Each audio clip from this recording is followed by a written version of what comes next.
Hello. Happy Thursday, everybody. Season 1, episode 13. Man, it's good to Yes. be back. Whew, yeah. I feel like it's just been I'm still kind of like reliving the days of Cloud Foundry Day in New York City, but I'm glad. I guess so now we're back on our regularly scheduled guest programming That's for right. sure. So excited about Well, this week's episode for sure.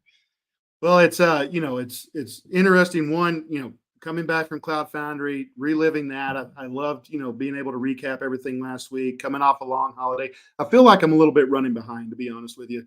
We didn't Mhm. get the advertisements out on this one. We apologize, but yeah, I'm really excited about this show. We're going to be talking platform automation, which, for any operator out there, this is the important part. How do I automate all the stuff that I'm doing with Cloud Foundry? And we've got a huge guest coming on today. So I'm going to go ahead and bring him in. So we've got Tony Elmore. So Tony is a staff solution architect at Broadcom and specializes in the Tanzu platform. He's been with Pivotal and Broadcom for over the last 6 years, building, maintaining Cloud Foundry platforms for other customers. He spans engineering, application development, product management, in all industry verticals. And, he was an educator teaching classes on Java, .NET, Agile. Hell, we were just talking about Forte back in the day, pre-Java. Welcome, Tony. You want to add anything to your introduction? Good morning, good afternoon. No, I don't think so. Yeah, I've been around the block a little bit. I've done little pieces of everything. At heart, I'm still a developer, making the transition into the ops world, and 6-year journey into that world. So still happy to be here, but still like the development side. You're the exact opposite of me. I love to tell people I'm not a developer, I'm an operations guy, and you're saying I'm a developer getting into operations. So Living we're in your exact world, opposites there. right? It's the best Right. of both worlds, right? That's right. Is this where DevOps happens? I don't know. DevOps, Right. one of the new Yeah, key right. phrases, right? Yeah, maybe we finally figure that out, right? Who It knows? might catch on. Yeah. Well, we'll Nice. go ahead and kick off. Tony, I know you've probably seen the show, so we're going to kick you off with what we always kick off with. Your first CF push experience or your first Cloud Foundry memory. Tell us about it. Yeah, I don't know if I remember. So I came to it via Spring, right? So Spring was the thing that I liked. I've got all the old articles. We talk about old stuff. I got all the old articles on Liskov substitution principle and all those types of things, inversion and dependency inversion and version control and stuff like that. So I was big into Spring and looking into Pivotal, and I was doing a project at an aerospace engagement and was doing EJBs, was tired of it. So I called a buddy of mine at Pivotal and I said, I'm sick of EJBs. I want to get back into the Spring world. And he says, well, you ought to be looking at Pivotal and you can come here and do this. And I said, how do I learn this stuff? And so used PDubs, IBM Bluemix at the time. And I did a CF push and I said, seriously? This is what but the CF push was kind of the teaser. What got me was a CF bind service, right? At that point, it was like, wait a minute, you mean I don't have to worry about my connection string? I don't have to worry about my secrets. I don't have to worry about managing all of that. That was kind of okay, this is the way we need to be doing things. And so I came into Pivotal as a product manager, and then switched over to the CA and to an SA shortly thereafter. PDubs, man, I miss PDubs. And for those that don't know, Pivotal Web Services, it was the hosted version. Why'd we ever quit that, Nick? You're technical marketing. Why did we stop Pivotal Web Services? That was stopped before I came here. I think it might have been something to the fact that there was like 20,000 copies of Spring Music running out there. True. Running running services for free type of thing could be problematic, but I think there's an opportunity to bring that back, but just gotta avoid the everyone using it for a demo and then having that run in perpetuity type situation. Maybe a little CF Butler was needed on there you go on PDubs. Well, and I wonder. Cost. I think it would be cool to find out, is Spring Music the new Hello World app? I mean, everybody and your grandma that does with Spring deploys that. Well, I think it's almost 10 years old in general, that app. So I don't know if it's the new Hello World app, but it's the OG app, I guess we call That's it. right. I don't know. The Spring Hello World. Yeah. Well, Tony, as we're ought to do sometimes, we'll get off topic. That's my fault. But so we're here to talk platform automation, something that's near and dear to my heart. As an operations guy, if you're managing multiple foundations, how do you do that today? And platform automation is the way. And you've got some really interesting theories on platform automation and how that can be ran better. You want to get us started on kind of what you're thinking here? Yeah, sure. So several years ago, we were on an engagement and we had 35, I think it was 35 foundations across all the IaaSs, vSphere, Azure, GCP, AWS, in Europe, in Australia, everywhere. And so we had all these foundations, and so when it came time to do some upgrades, and there was a customer that had a lot of tiles, 17 or so tiles between the Bosch add-ons and the tiles.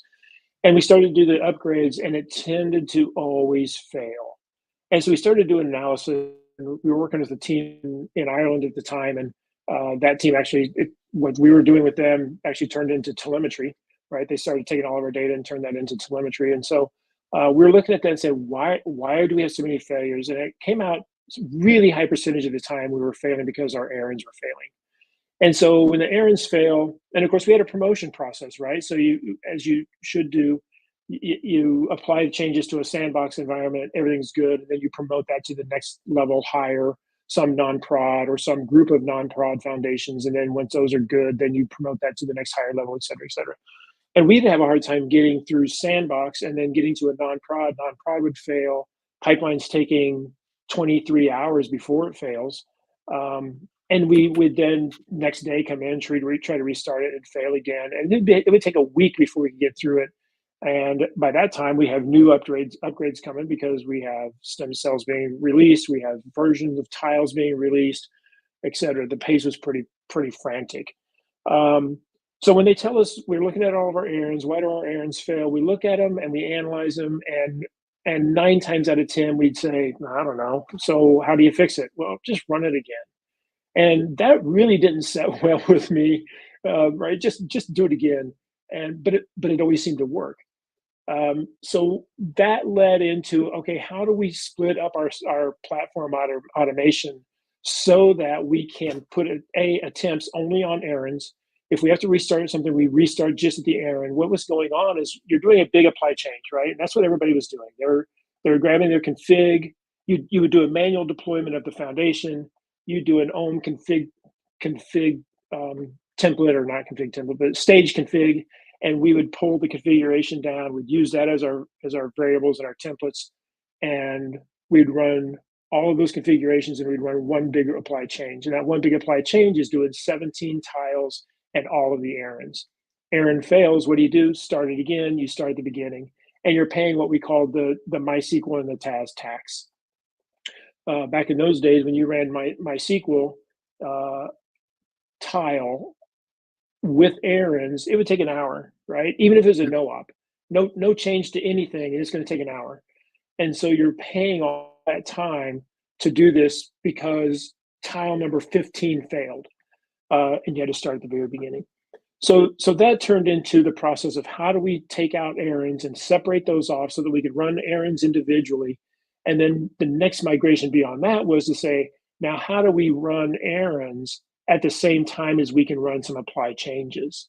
And we can do that because Bosch allows you, we run our errands via Bosch, and Bosch allows you to run multiple errands at the same time, but OpsMan only allows a single apply change at a time. So we let me pause you there for just a second, because there's some terms being thrown out. So we are, when we talk Cloud Foundry on the channel, we talk, OSS Cloud Foundry, we talk the commercial side, which is Tanzu Application Service. And you did throw out some terms there that maybe not everybody's, comfortable with. So when we're talking about OM, we're talking about the operations manager, CLI, right? That's on the commercial side. And that's one of the products that you can use to help configure that kind of gives a GUI to Bosch, right? Yes. And when we're talking errands, those are a portion of the tiles that come in as part of operations manager on the commercial side as well. These aren't Bosch deploys. These are GUI-driven deploys that come in as tiles. So just want to make sure everybody was clear on that before we continue on. Yeah, thank you very much. And so Ops Manager is going to be used to build your manifest to pass on to Bosch, so that Bosch can do the work, right? Yep. Front end to Bosch, if you will. So the limitation there with Ops Manager is that only a single apply change can run at a time. And so but you can run an apply change, which is basically Ops Manager saying, I want to take this one product and build the configuration for it, build the manifest for it, and have Bosch apply that change to that product, to that deployment is a better terminology.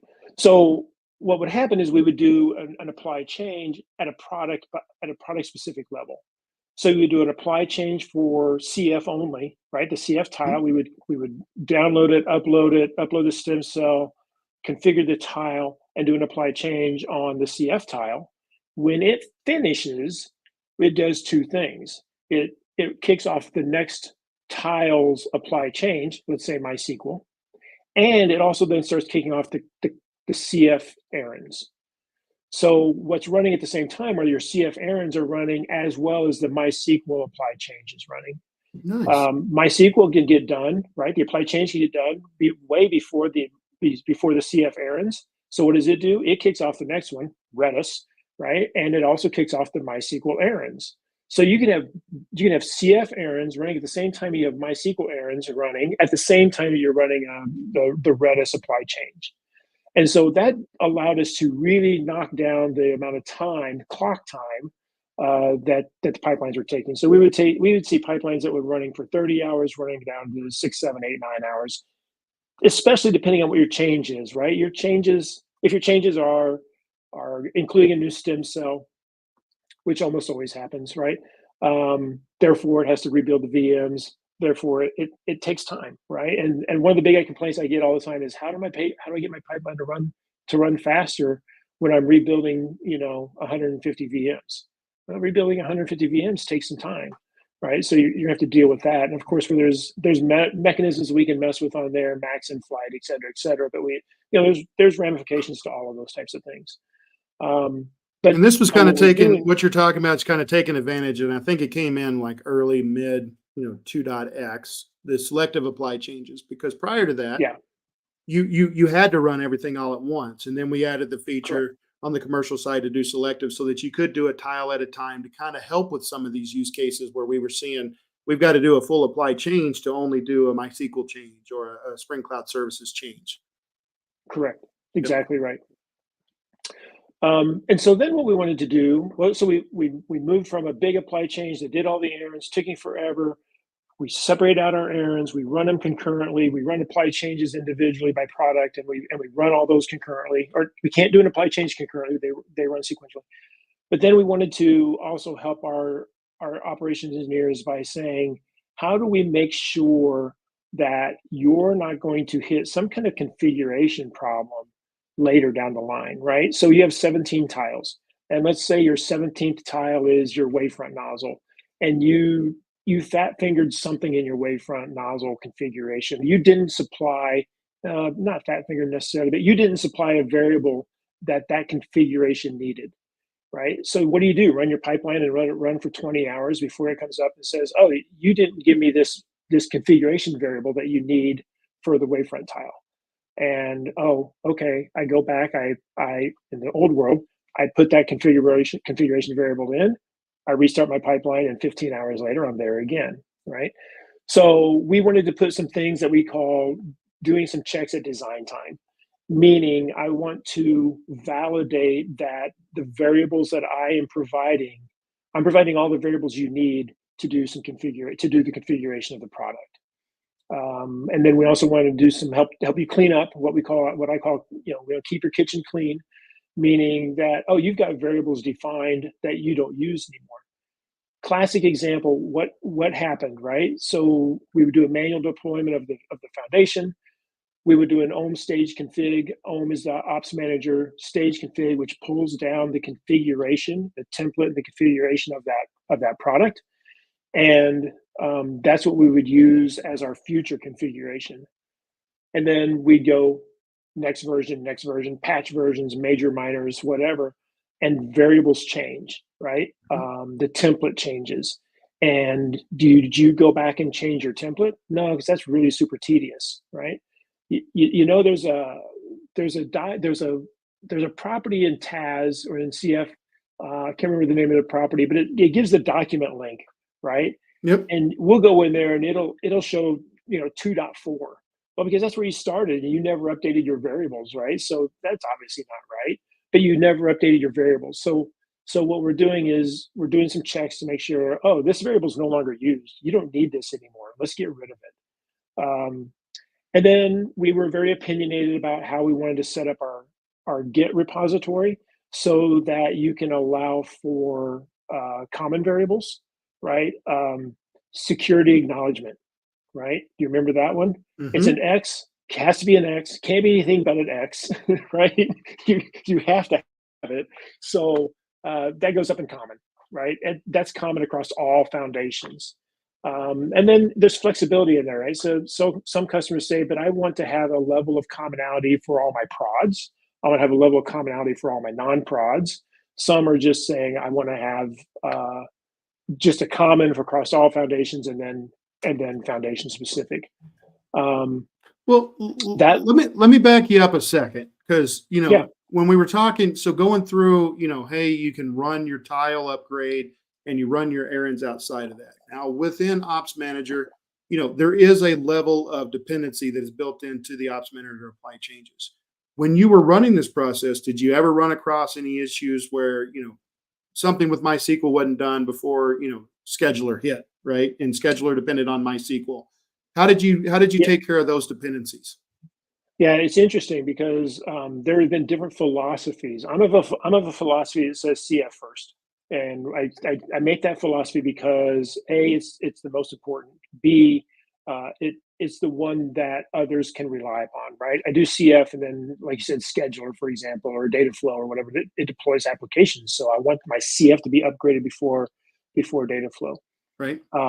There are others who have had a philosophy that said CF last, and for a couple of years, I was thinking, personal preference, right? But just within the last year, I hit a situation where that's not a personal preference, right? The reason was, here's the scenario: they did CF last, and then they ran their pipeline again, and their errands on another tile, I can't remember which tile, started to fail.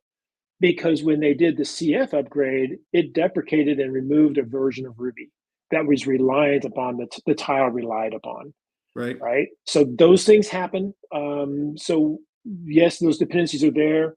We have the flexibility. We have control over the pipeline of the order we do these in. So I almost always do CF first, and then I'll do MySQL and Rabbit.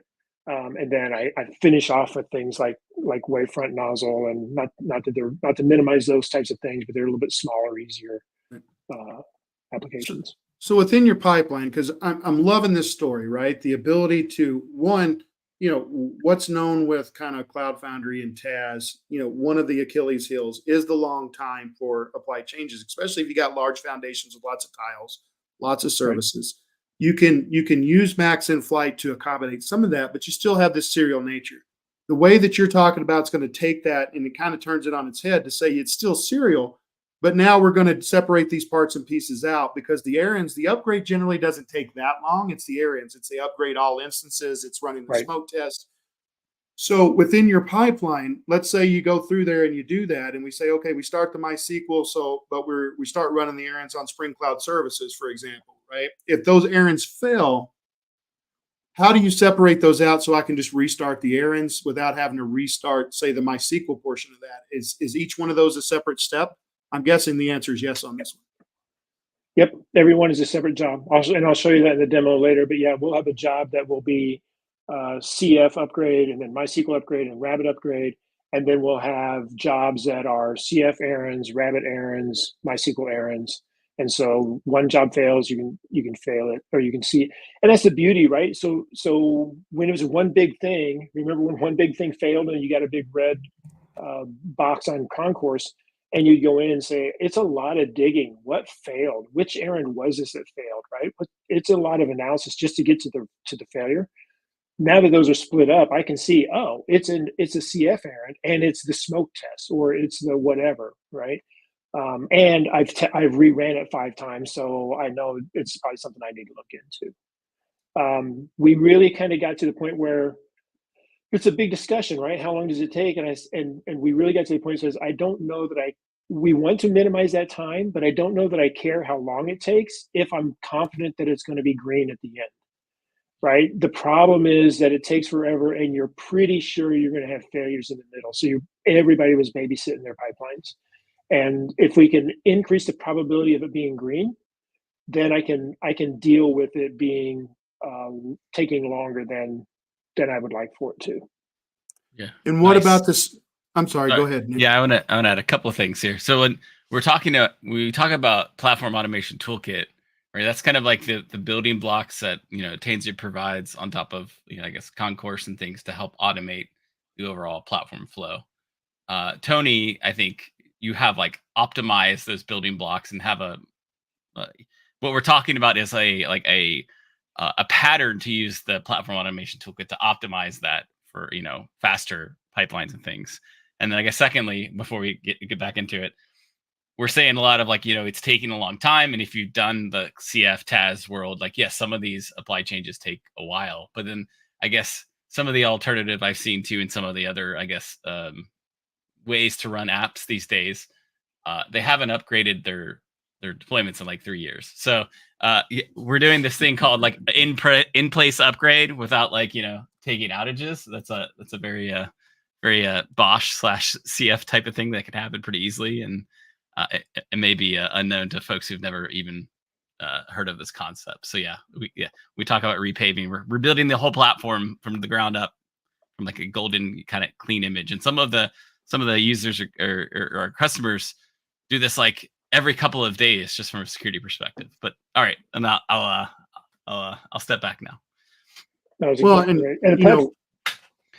So one of the other things I wanted to get into, so you talk about CF first, right? That was your mentality when it came to upgrades. There's also the concept of operator-led upgrades versus developer-led upgrades. When we look at things like MySQL, there's the upgrade all instances, Spring Cloud Gateway, those things. You can run that errand to upgrade all instances, and there's two different, concepts there. Does the operations team force those upgrades onto the developer, or do they let the developer do those upgrades on their own? Does your methodology allow for that kind of? Is there a switch that you could put in? Is it we just leave out the upgrade all instance errands if we want to let the developers do it? What do you think? And maybe I'm asking you a question you hadn't thought of, but what is your methodology there based on those two different scenarios? Yeah, I haven't thought about it too much because I'm supporting a platform now, and it's kind of funny because we're going from TAS 2.11 to 4, and through this process, I have to include it's of course for a customer, and they really they're not involved, right? We're doing this as a managed service, I think, and I said, hey, you're going to do this, and we're going to do this upgrade on whatever day. Is there going to be downtime? Right? Perfect question. And it's you don't realize I've been doing upgrades on your foundations every other week for the last 2 years, and you don't even know it. Yeah. Right. So the services, it's a really interesting question. From my perspective, it's okay, I don't care. We just won't run that errand. Right. And we have control of the errands because we write the pipeline. Right. Platform Automation Toolkit, and this kind of gets back into what Nick was talking about. Platform Automation Toolkit was an outgrowth of this whole effort, right? So we were on this, Caleb Washburn, all the props to Caleb because he did the lion's share of all of the development of this stuff, and I did the lion's share of all the testing of this stuff.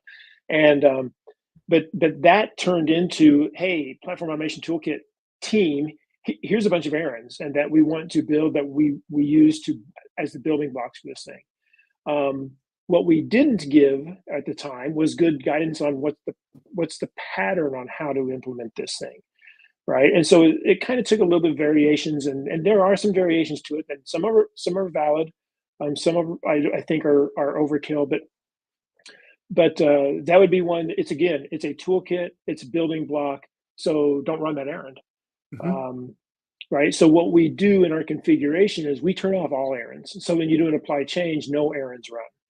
And then we control, by doing a Bosch run errand, we control which errands actually are going to be executed. Excellent. And which order and which instance. Man, I love the concept. This is one of those things back when I was in running platforms.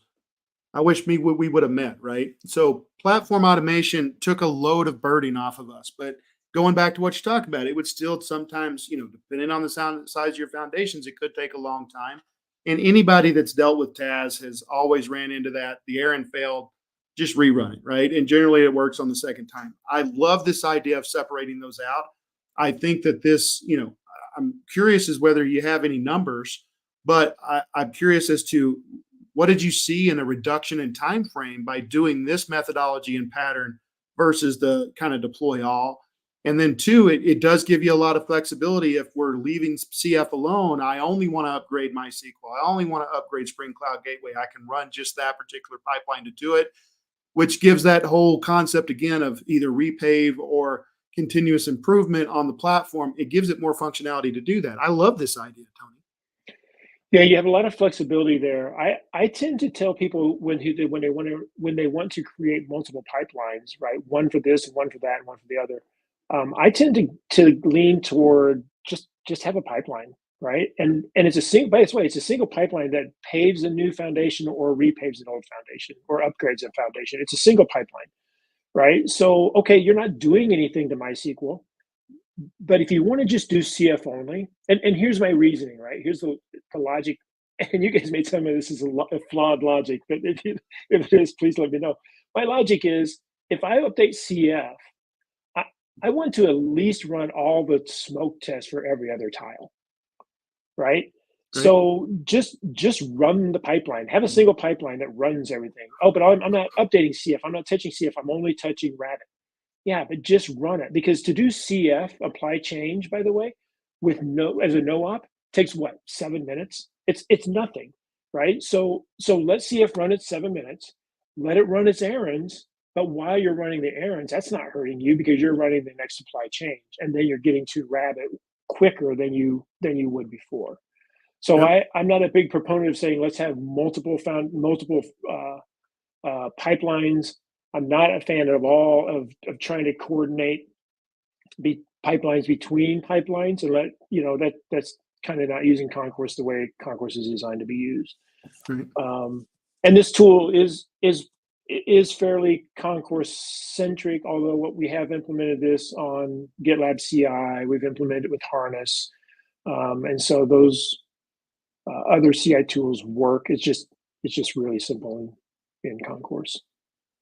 Well, and it leads to the credence, right? So Wells Fargo put out there, so we could talk about this, but they put out there why we repave weekly.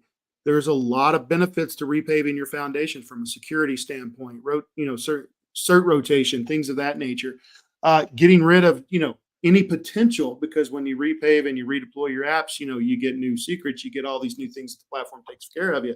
So being able to have a pipeline like what you're talking about, and I can't wait to get into the demo, but having that pipeline like that where you can reduce the time and you can reduce the complexity of the pipeline running, it makes that repave weekly more of a, it's not something that's a desire. It's something that can actually be done. And it's something that'll benefit a lot of customers. I think we're going to get a lot of people that are going to be interested in this episode, because automation is one of those things that everybody looks at. If we can take the burden off our operator, one of the great things about Cloud Foundry and TAS is the developer to operator ratio. The more you can automate, the less developers you need, the more money you're getting back, right, from the investment in that platform. If we can repave and we can do this every week, this is huge for companies. It's huge for operators and devs, being able to get the latest and greatest each time as things come out. That's awesome. There's no longer these long lead times of, we've got to wait 3 months for a change window to get MySQL out. Once you get the pipeline running and you prove it out, you get a little bit of, leverage to pull with your change management board to say, hey, we can take these things now, and here's the benefits for us: increased security, increased developer productivity, right? And just having the latest, greatest software out there.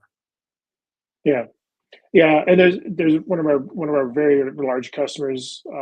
In fact, I think he was on your panel at CF Days. But anyway, did a gig with them in Scotland a couple of years ago. And we started talking to one of the engineers who's on the Concourse and about this concept. Love it. They're putting it in, but they have a lot of stuff they add on, right? So they say, I have this foundation. So what we really kind of come to is that the flexibility it gives us is, let's build almost a state machine, right? In other words, when you're starting, you're saying, I have pure IaaS, I have vSphere, I have AWS, I've got an IaaS, right? And obviously I'm not going to push any applications because CF's not there to push. The next step would be, well, let's create our base foundation, right? And the base foundation creates ops manager, director, all the tiles, et cetera, but it's not yet ready for consumption by the development teams because you don't have all your add-ons, your customer specific add-ons. You're not doing that, but it's ready in a base foundation state. Now let's go that, because they had that in one great big pipeline that, oh, no, it's not done until the whole thing's done. But let's split it up, right? Let's have this being a very easy, repeatable, consistent pattern. And then let's add your stuff, and as much as we can on your stuff, let's make it easy, repeatable, and consistent as well. So I just checked with somebody this morning. Actually, they're well on their way of putting this pipeline pattern in place as well. Really proud of how they're doing it. That's awesome. Well, let's jump in. Let's start seeing some of the patterns you're talking about and how you do this. I'm excited to see this. I can tell you right now, I want to send this episode to probably 2 or 3 different customers that we've been having pipeline discussions with. Excited to see this, Tony. All right, let's. And as Tony gets his screen, you have to add your screen and add it to the stage. But I did post in there a link to the Newsstack article referencing the Wells Fargo. The title is why Wells Fargo wants to repave its platform every day. Pretty interesting read. You always got my back, Nick. I bring something up and you're like, bam, right there with the. I talk about them. I was like, I didn't know if that was a public use case, but like clearly it is. And then there's another customer that I've heard who is not a public use case, but they were like getting to that everyday thing, and I was just like, that's phenomenal. But anywho, just some cool stuff there. Am I not sharing? So we've got, not yet, you're not. But you'll see down at the bottom, present, you'll be able to share your screen, and then we'll add it into the stage. While we're waiting for that, Corey Dinkins comes out. It all sounds real nice, but will it blend? What do you mean, Corey? What do you mean, will it blend? I don't know if we've ever tried to put it in an actual blender. There's the videos where they like blend iPhones or whatever. I don't know. All right, we're calling you out, Corey. What do you mean by will it blend? Maybe Corey's messing with us. He's on my team, so I don't know. Yeah. Hey, Corey, thanks for watching. You having any luck there, Tony? I'm getting Google Chrome may not be able to record the contents into your screen until it's quit. All right, we may have to watch you jump out and jump back in then. Yeah. Let me try to do that real quick. Okay. LOL, Nick knows. So apparently this is an inside joke. I guess, yes. We'll go with that. It's so inside, I don't even know what he's talking about. Yeah. Okay. All right. Let's see here. All right. Most confusing comment goes to Corey today. Thanks, Corey. Yeah. We got Tony's going to be rejoining here. What else? Is there anything we need to add while we, because I think we covered that, right? And I think, obviously the platform automation is the kind of the pivotal pieces to build some of these things out. But I'm really excited to see this in action because now I'm getting to the point in my home lab where I have like 5 or 6 foundations just within my 4 basement walls. And I'm getting to the point where like I really need to automate some of these things because doing this all manually now, it all started off of I'm just gonna run one host and one foundation, and I don't need to worry about automation because Well, and we should probably clarify, right? So platform automation toolkit, that is the Tanzu layer onto Concourse. So it is right now the only supported method for going through TAS for automation. But Concourse is out there. You can do a lot of things with pipelines. Some of the tools that I think Tony's going to be talking about here are going to be specific to platform automation toolkit, like the OM's, resources that are used. So, all right, we looking better, Tony? We're going to try it. And Corey did confirm with me on chat that it was the blender, so I got it. Yeah. I don't know if anyone's trying to blend the software package yet, but maybe that's a new avenue for YouTube. Yep. And we may have to, if we can't share just the screen you're wanting to do, if we're going to do the whole screen, we may take us all off and just show what Tony's doing there. How does this work? Is this okay? You can't read it, but we can see it. Yeah, if you maybe, you can't read this at all. That's okay. I'll zoom in on this stuff. Okay. I want to start at the full pipeline, right? So this is the full pipeline. And so we're going to do a few things. I'm going to start at the pipeline and we'll just walk through it a little bit, right? Can you read this or not? Yeah. Can you blow that up full screen? And it might make things maybe, a little bit easier. Yeah. Zoom in on Chrome a little too. Oh, there we go. Oh yeah. That's looking way better. So you can Okay. zoom out and we can start walking through it now. Okay. So what we do is we apply a lock, right? So we're going to apply the lock when we start the pipeline. And we're doing this because we're going to kick this pipeline off when we make any changes to our configuration. So it's looking at a Git repo. It's looking at a particular folder in the Git repo, which is that foundation's config folder. And when that kicks off this pipeline, we're going to acquire a lock because we don't want someone else to go in and make another change, commit it, and then kick off the pipeline at the same time. Mm-hmm. So this lock is a from the beginning to the end lock. If something fails, we don't unlock, right? Because we, again, don't want anything to be kicking this pipeline off continually. So there's a lock in here that lets you lock tiles. You're going to see two threads here, the lock, this top thread and this bottom thread. The top thread is for our products, and the bottom thread is for the director and the ops man. We're gonna talk about just the top thread for the moment. But the first thing we do is we go in and do it to validate tile configuration. And all that's really doing is checking to make sure you have secrets set up. That's not something we can check at design time. In other words, that's not something we can check before flying the pipeline. This is something we do first thing, right? Do I have in my secret store, whether that be CredHub or Vault, do I have all the secrets I'm going to need for all of my products? And that CredHub Interpolate will be done here.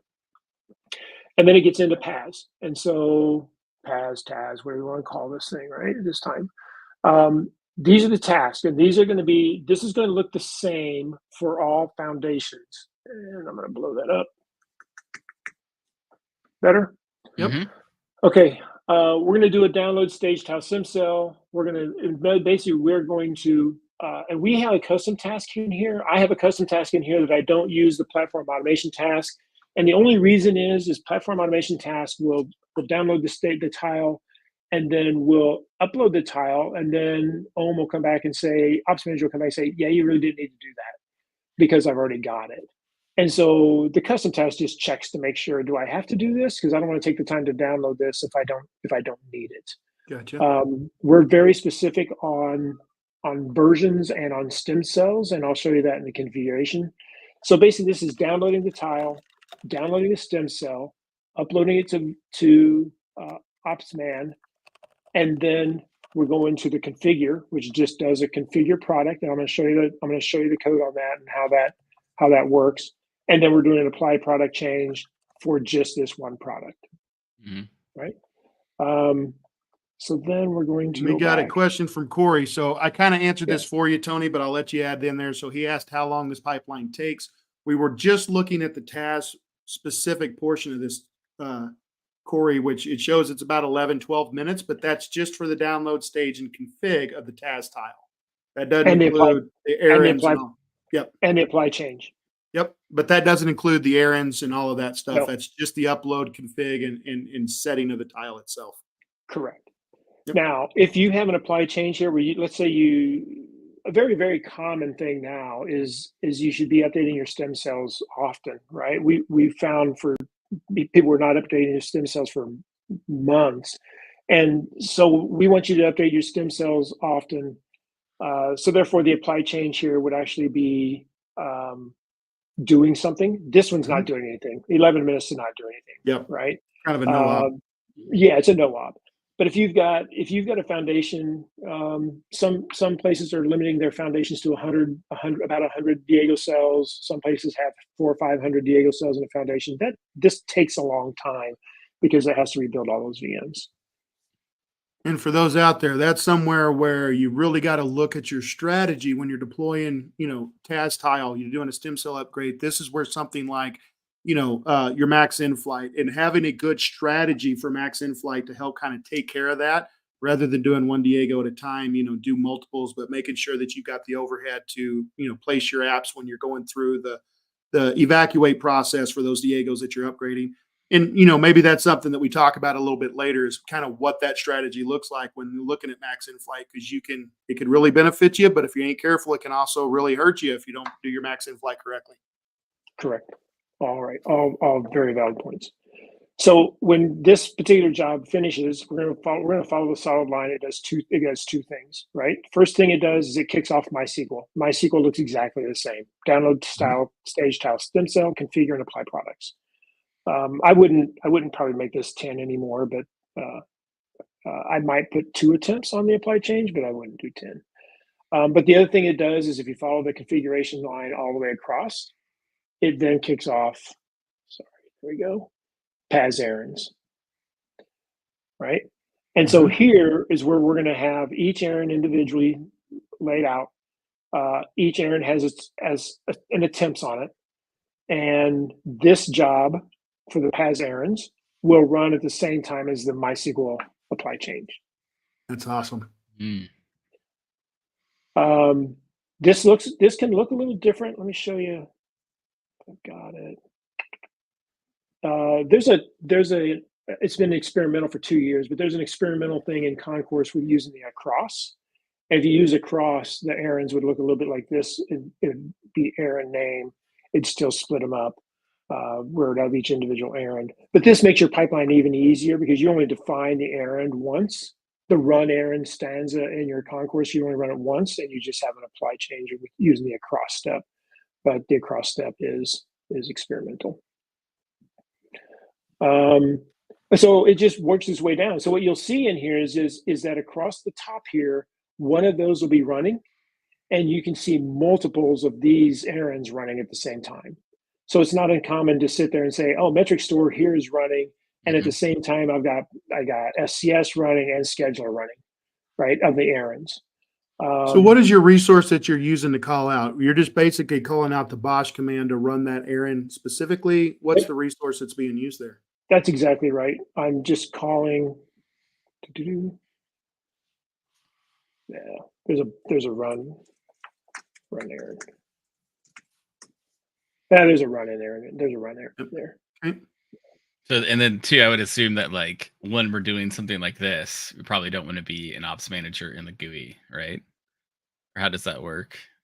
Right, because like if you like, this may be my lack of experience in some of this automation there, but when I hit apply changes on Opsman, it's still pretty sequential. But this essentially is a way to optimize that and to run these in parallel. So I think that would be a huge benefit, right, for folks who might not even be using any of this stuff, right?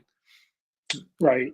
Well, So if you do it through Opsman, you can still go through Opsman and do things. We have that conversation with people a lot too, right? We want to make sure your configuration, there's a canonical version of your configuration.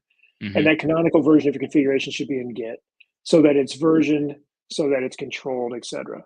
If you have an emergency, right? And let's say data flow has an emergency, I need to, scale the number of VMs or do whatever on this thing. I don't want to wait for any of this other stuff. I need to go do it. Then go do it in Opsman. But if you do it in Opsman, you do an apply change. Remember, next time you run your pipeline, my canonical version of your configuration is going to overwrite whatever you did in Opsman. And I can tell you from personal experience, I would go in and say, I got capacity issues. I need to bump my number of Diego cells. I bump them up, and then I forget to change the config in Git, and the pipeline runs and automatically kills all the Diego cells that I just bumped up, right? So I'm back into the same problem I had yesterday.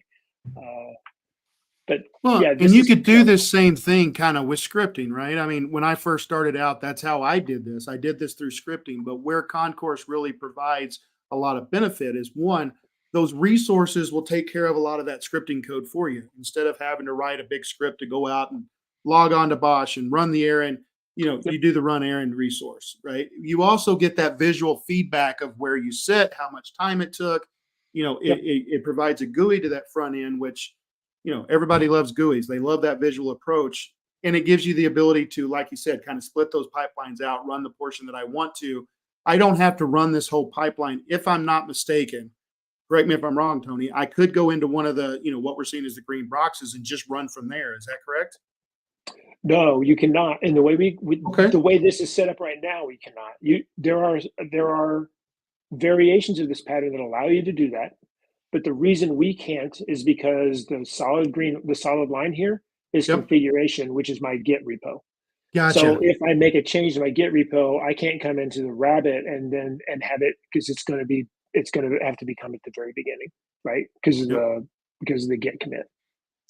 Yep. And I love your kind of taking that GitOps approach. And, Corey agrees with us here, right? Having that source that is always relevant and standing, where you're not worried about people having different copies, kind of taking that GitOps approach to your foundations and to your pipelines for configuration is a best practice. Right. So then, I know I'm going to run out of time here. I'm going to go as quick as I can here. So when all the errands are finished, right, that's when we know that we can unlock the tile. We're done, right?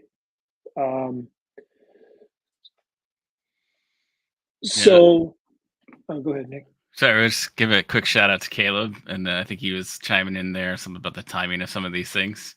But I think he's another person in this space that I think have influenced a lot of the platform engineers' lives from this work here to CF management and things of that nature. So shout out to Caleb, and then shout out to Deshaun, who's dialing in from Barcelona. I've been seeing. I think pretty sure he's at Spring IO right now. So thanks for joining the show, and he loves to see some concourse pipeline. So just some quick shout outs here. Yeah, I want to add, I told Caleb this before, but I kind of have this nerd love for Caleb because, CF management, some of the projects that he's worked on, immense help when I was an operator. So a lot of nerd love for Caleb. He's kind of a technical hero of mine. And of course, Deshaun, everybody loves Deshaun. Can't help but love Deshaun. Yeah, it's great to have some awesome people in the audience watching the show. Heavyweights. Yeah. Caleb for sure. So let's talk a little bit about how we got here, right? How do we get here? So we're very opinionated about the structure, and it all starts with the version, right? So a version file starts with CF, or I'm going to start with CF. I'm going to say I need to have my slug, my glob. The glob on everything else is pretty much startup pivotal except for CF, right? So you don't get small runtime, and then your product version. And then, so what we'll do is we'll run a command to generate. And what the generate was going to do, and I'm going to just show real quick, it's going to do nothing for us. But what this is doing is going out to PivNet, grabbing the product, it's doing an ohm config template, and it's building all the rest of the stuff for you. It's building this template, and could you command plus those a little bit? Yep. Sure yeah, sorry. That's okay. Let me give you one over here. Better?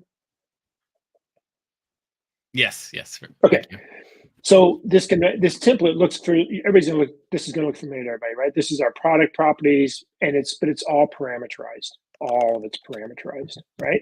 But where do the parameters get in? Do I have to do all of this type of stuff? Nope, because the product also has a series of defaults. So if I look at my default, here are my default values for everything.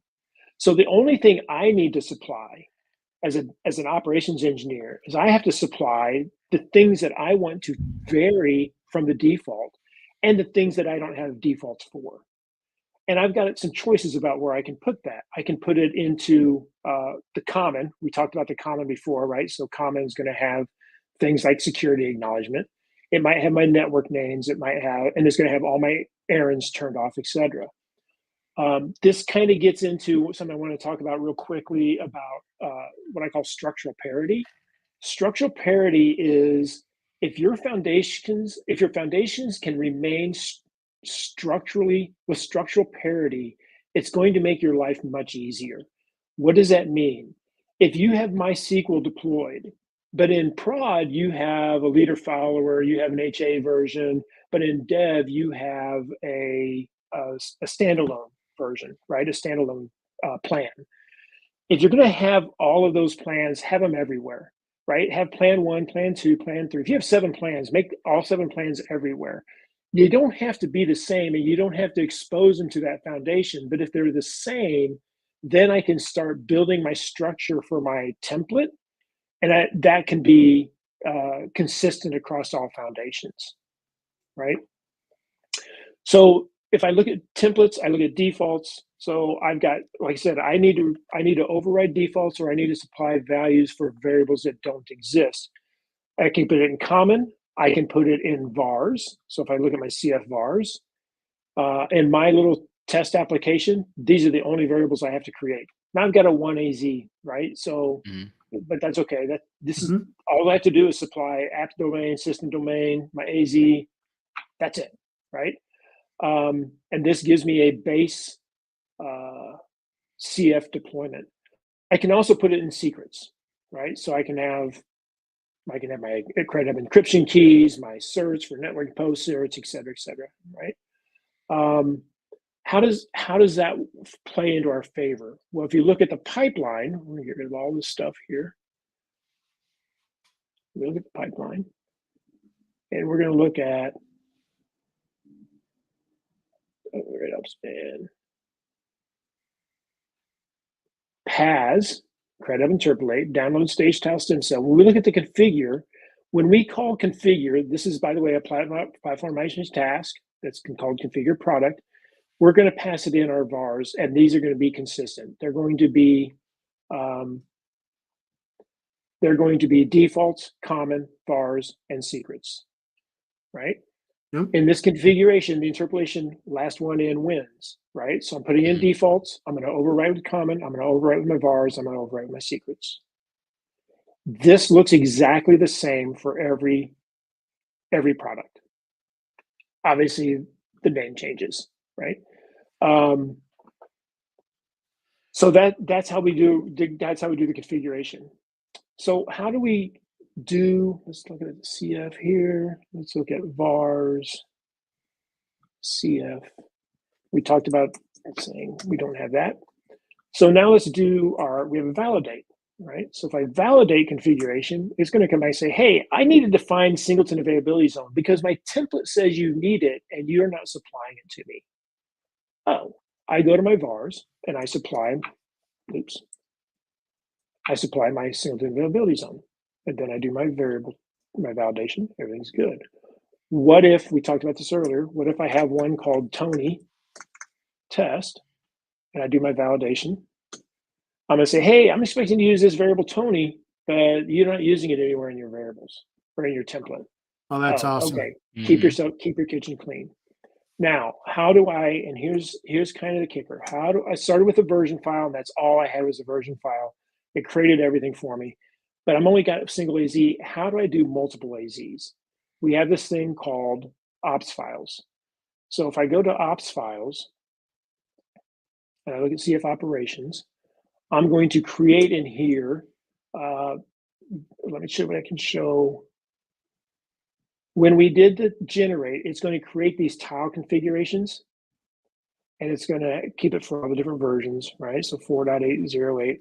This is the values these are the options that you have. In Ops Manager, it uses the same thing, right? It says, hey, you've only got one AZ when you initially do this, but you have options to say, well, now I have two AZs, or now I have three AZs. I have a 3AZ configuration, which means I'm going to change my template and I'm going to add additional availability zones. So to do that, I'm going to take this file, I'm going to copy the path, I'm going to put it in my operations, I'm going to get rid of all the junk. And when I do that, so remember, we generated two things. We generated a template, we generated a default. So since I'm changing the template, I need to regenerate. And when I regenerate, it's going to apply this operations file, this ops file, against my template. So then when I do my validation, it says, hey, you need to have an AZ2 name and AZ3 name. Okay, cool. I'll grab those. I'll come over to my vars. I'll drop them in here. I'll do some.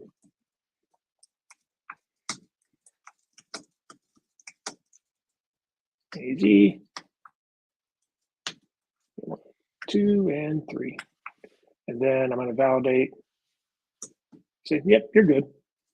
So now I know that my template, so what happened in there, the template changed. So if I look at config here changes, I look at my template says, hey, you added AZ2 name and AZ3 name, right? What happens if I do the version and I want to go from 4.0.18 to 6.0.2, for example? Mm-hmm. And I come in, I do a generate again, pulling down 6.0.2. I mean, I've done 6.0.2, so maybe slow. And now it's going to look at my templates and it's going to say, hey, you know what? This is what the difference between 4.0.18 and 6.0.2 are. You don't have the push task portal errand anymore. You don't have, I got AZ2 and AZ3 name. I've got app log rate limiting disabled. That's a difference between version 4 and version 6. CCDB restore is disabled, right? I can look at this. Oh, we've taken out this FS3 and FS4 property in 6 now.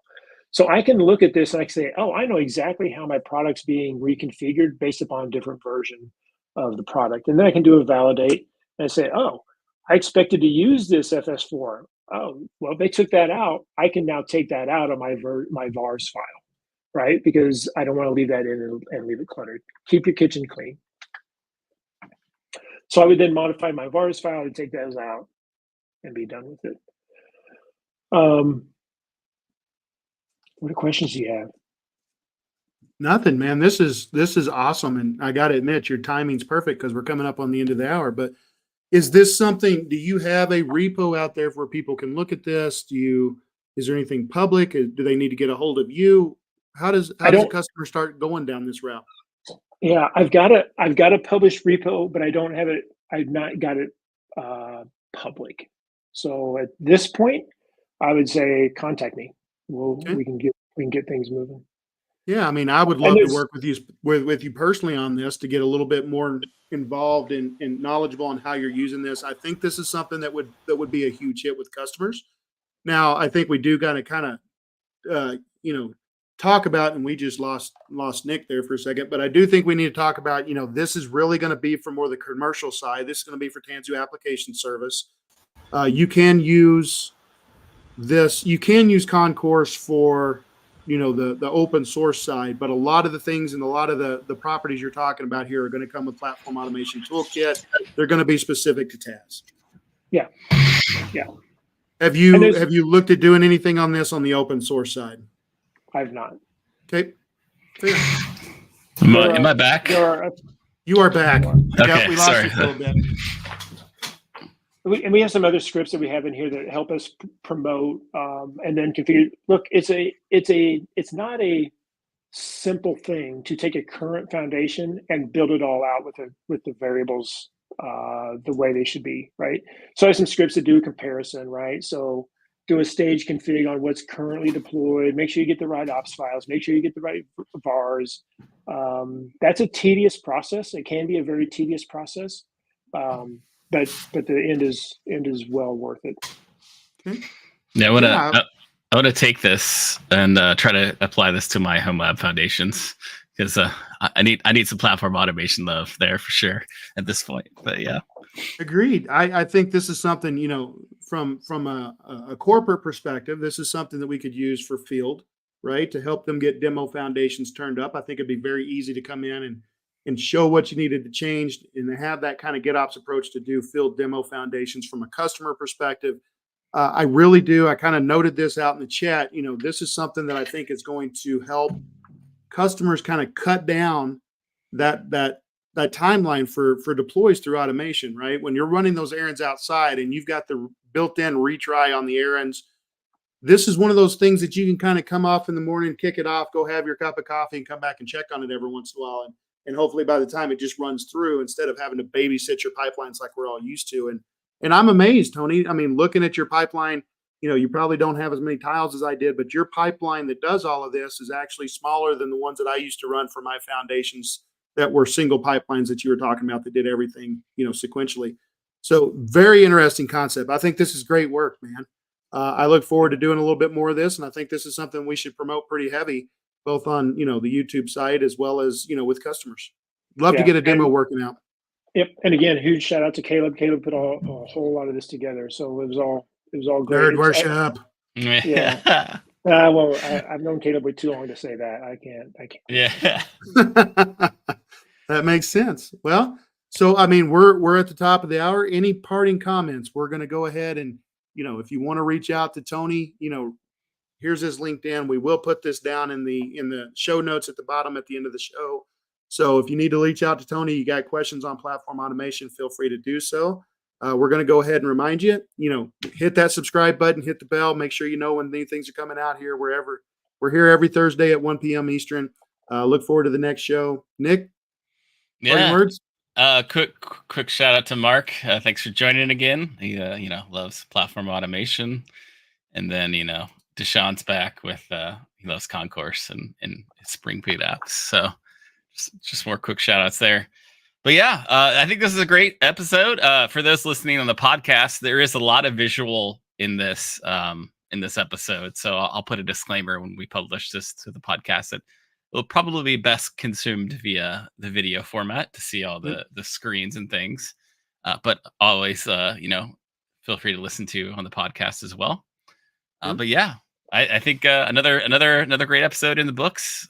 Tony, thank you so much for joining and being our guest star today.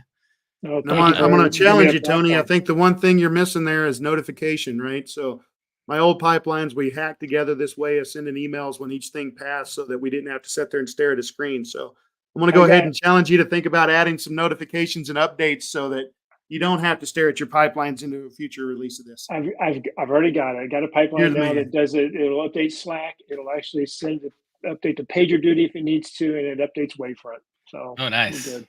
Well, then I'm just going to shut my mouth. You're already 5 steps ahead of me.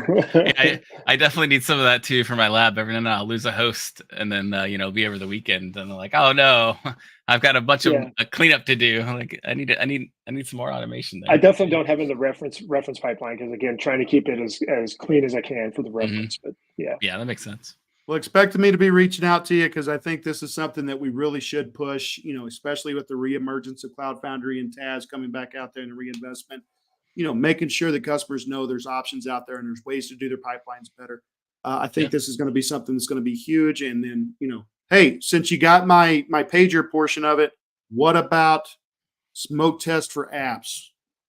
Thought about that? At the end of the before we call it an all good errand where we go and deploy a couple test apps that connect to services, make sure everything works, and then remove them. There should be something like that. The customer I'm working with now has a similar type of thing. Says, hey, I've got this thing. I want to do IPsec on certain foundations, not other foundations. I want to do smoke test on certain things, right? And again, it's great because it's just a template. We can put anything we want. My thing to them is as long as we stay consistent. If we're going to do a pre-apply change or a post-apply change or any kind of new errand or whatever, the errand is easy, right? Because we're just running an errand.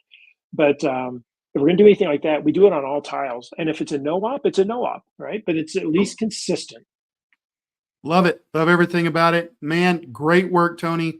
Look forward to getting more of this out there. Look forward to doing some more with you. I think we need to get probably a longer demo out there as part of this so that people can watch and maybe more of a how-to, but great episode. That's it for me. We'll see everybody next Thursday, I guess. And I guess thanks at this time it's sign off, right? Yeah. Thanks for everyone on the live stream too, by the way. Love you guys. We will, if you haven't seen the show, Tony, we sign off with a CF bye. So I guess CF bye. CF bye. We need to do a countdown. I like how we did a countdown at the CF days. Yeah, we'll have to add that in. Yeah. All righty. All right. CF bye for real now. CF bye. Thanks, everybody.